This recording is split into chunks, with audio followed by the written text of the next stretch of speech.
presented by BRK Music। बिना के तार पर नारद के देखू गजबे सूरत छै यो बिना के तार पर नारद के देखू गजबे सूरत छै हमसे सवारी पमैया के देखू गजबे मुस्कान छै।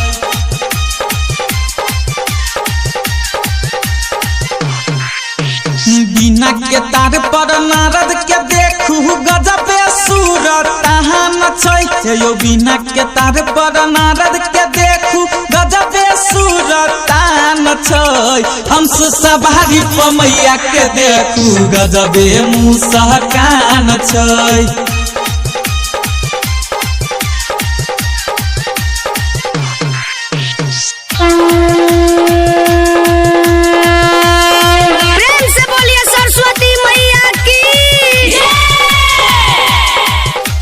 अभी आप सुन रहे हैं करहारा पछियारी टोल से।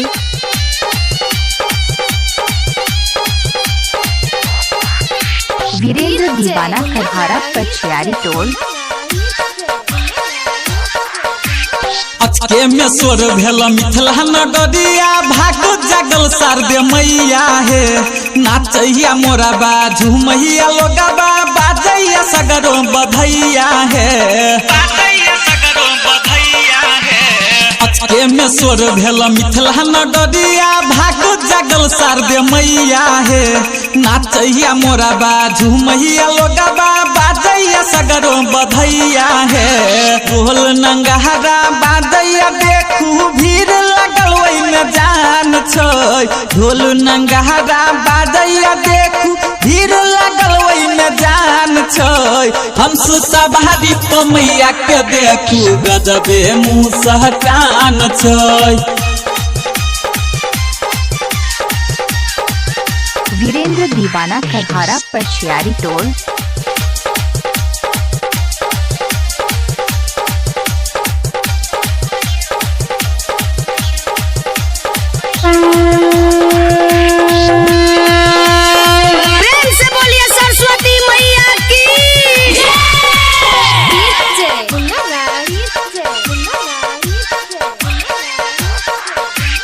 मानव विभोर भेलै सगर होई जोरा भेलै कमल आसन विराजल माटी के मूर्ति से हंसे मोहरा मैया ज्ञान के दीप जलाबुय।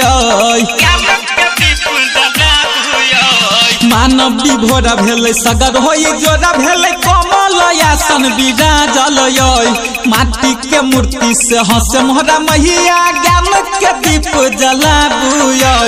देवता मुहनी देख मुस्काबे सेवका के बसल जान छै देवता मुहनी देख मुस्काबे सेवका के बसल जान छै हमसे सवारी पमैया के देखू गजबे मुस्कान छै।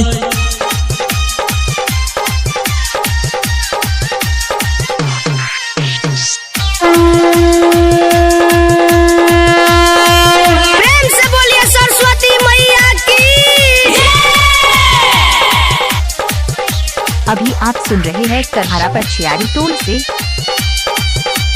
Presented by Virat Music।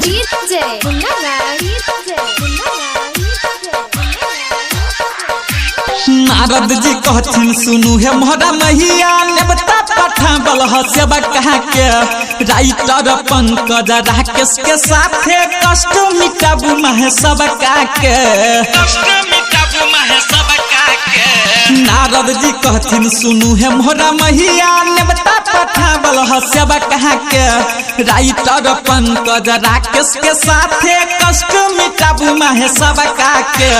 गायक रंजन राजेश के दिल में है पूजा के बड़ी अरमान छै गायक रंजन राजेश के दिल में पूजा के बड़ी अरमान छै हमसे सवारी पमैया के देखू गजबे मुस्कान छै हमसे सवारी पमैया के देखू गजबे मुस्कान छै। वीरेंद्र दीवाना करहारा पछियारी टोल।